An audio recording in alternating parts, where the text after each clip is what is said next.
If you're a history buff, you need to hear this. Africa's past isn't what you've been told. Forget passive colonization. Africa was already in the middle of its own revolution. Let's flip the script on history.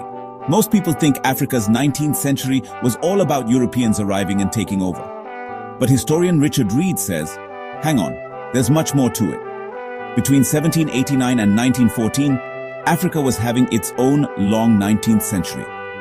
Think internal revolutions, economic shakeups, and ambitious state building, all led by Africans themselves.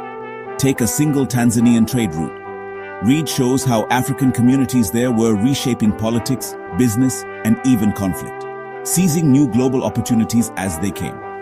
In some cases, African agency and innovation actually kicked off the European scramble for Africa. So, instead of just reacting to outsiders, Africans were making the moves, setting the pace.